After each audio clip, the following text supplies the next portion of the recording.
Centelles de Pere Bernil i Giol, publicada al programa de Festa Major de Centelles l'any 1927.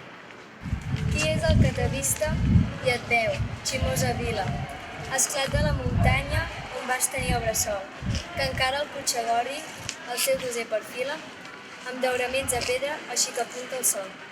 Amb ganes d'engrandir-te, fa segles que deixaves la falda de Vinyoles per assentar-te al pla. I al nord i al sud, la vista amb dèria eixamplaves, buscant d'on vindria qui et volgués de la mà. I el prec de la teva ànima, fervent i enyoradissa, era escoltat, i el temple s'alçava com per encant, i al seu entorn el poble vestia en corredissa, les cases afanyoses com ruscos treballant. Llavors, sota el guiatge i avís de les campanes, i sota l'ombra augusta dels nostres sants patrons, creixien rouredes i vinyes ufanes, i era a cada entrada un niu ple de cançó.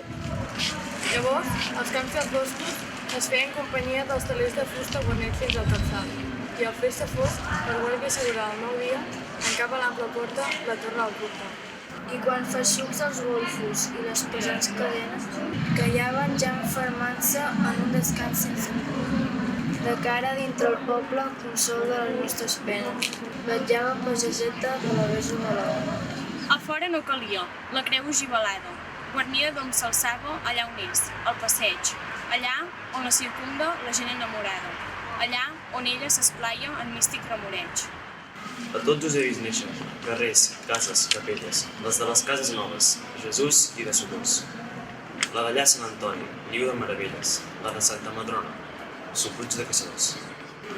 La de les Carmelites i Santa Magdalena, que sobre el purgatori resta el símbol diví, i ser de les proeses d'història que encadena el gran comtat on regnes Castell de Sant Martí. Jo sé de memoríssima desfeta del crit de guerra, de bravura digna del santallenc lluitat, dient-se fidelíssima, la gent d'aquesta terra que sap estimar Espanya en cor ben català. D'aquells bons temps feliços quizás de la vellúria, records que encara es guarden que mai podran morir, i els vells deixen els joves de centúria en centúria, el cant de l'hivernada a la gran festa del pi. Del pit amb orgull noble i sadollat d'aroma veiem florir a la plaça, el bategar dels cors, i amunt, davant Santa Coloma, amb rugiment d'orquestra i de golejadors. D'aquells bons temps feliços, la trèmola veu canta, les enramades mortes i els misteris sagrats, de les professons negres de la Setmana Santa, quan piquen tenebroses les llances dels armats. Però van voler renéixer l'esperit que se'ls perdia, sembrant amor i pàtria als coros d'en Claver. Però, quan la violeta per Pasqua ja floria, i amb ella era una glòria la vida de l'obrer. L'esclat de les rancúnies que el món tot trasbalsava, les lluites malenteses dels braços sense fre.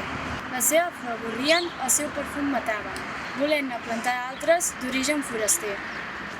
Més, ai, que no sabien la salvadora empenta que dona la muntanya, i l'hàbit de treball, i la pedra vermella que es deixa obrir contenta, i la frescor serena de fonts en devessall. Per ella veus les màquines elaborant les teles, i en copses les dentatges del vol vertiginós, i en font de remoguda el pensament arceles amb tota la potència del fluid misteriós. Per ella, vila noble, pots veure el teu termini petit d'abans com s'omple de llum al fer-se tard, i com, trencant margedes, s'eixampla el teu domini de des del pla del mestre fins al de vell esguard.